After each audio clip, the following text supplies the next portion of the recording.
భాష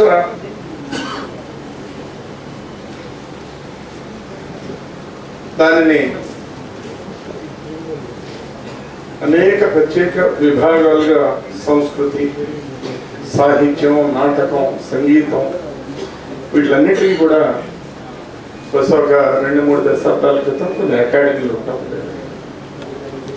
ఆ విభిన్న అకాడమీలు ఆయా రంగాల్లో ఉన్నతులైన వాళ్ళకి, ఉత్కృష్టులైన వాళ్ళని గుర్తించి వాళ్ళందరినీ తమ విధంగా గౌరవించడమే కాకుండా ఆయా రంగాల యొక్క అభివృద్ధికి అనేక రకాలుగా దోహదపడుతూ ఉండేవారు. పనితీరుతోటి ఈనాటి మన ఈ విస్తరణ సేవా విభాగం యొక్క పనితీరుని మనం ఒకవేళ పోల్చుకుని చూస్తే హస్తమస్తిష్కం అంత తేడా కనపడతాం.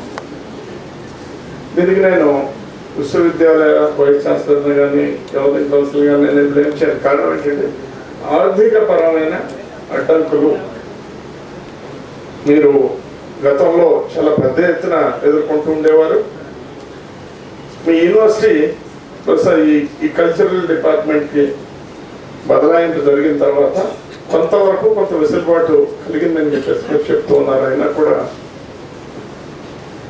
మీరు చేస్తూ ఉన్న ఈ కార్యక్రమాల్లో మీ వంతు పాత్ర మీరు సక్రమంగా నిర్వర్తించినా కూడా ఇంకా చేయవలసిన కార్యక్రమం ఇంకా చాలా ఎక్కువ ఉందని చెప్పేసి ఒక భావన కలుగుతుంది. దానికి కావలసిన ఆర్థికపరమైన సపోర్ట్ ఖచ్చితంగా మీకు ఇవ్వడం జరుగుతుందని చెప్పేసి సర్వపూర్వకంగా ఇవాళ ఈ కీర్తి పురస్కారాలు ప్రదానం చేస్తూ ఉన్నారు. ఎంతో మంది రాష్ట్రంలో విభిన్న ప్రాంతాల నుంచి, సుదూర ప్రాంతాల నుంచి ఈ పురస్కారం మీద ఉన్న గౌరవభావంతో ఎన్నో స్థానాలకు సీట్లు రావడం జరిగింది. ఏదేమైనా దీని మీద నేను ఇంకొక రకమైన విమర్శ చేయను, కానీ మీరు ఇస్తూ ఉన్న ఈ నగదు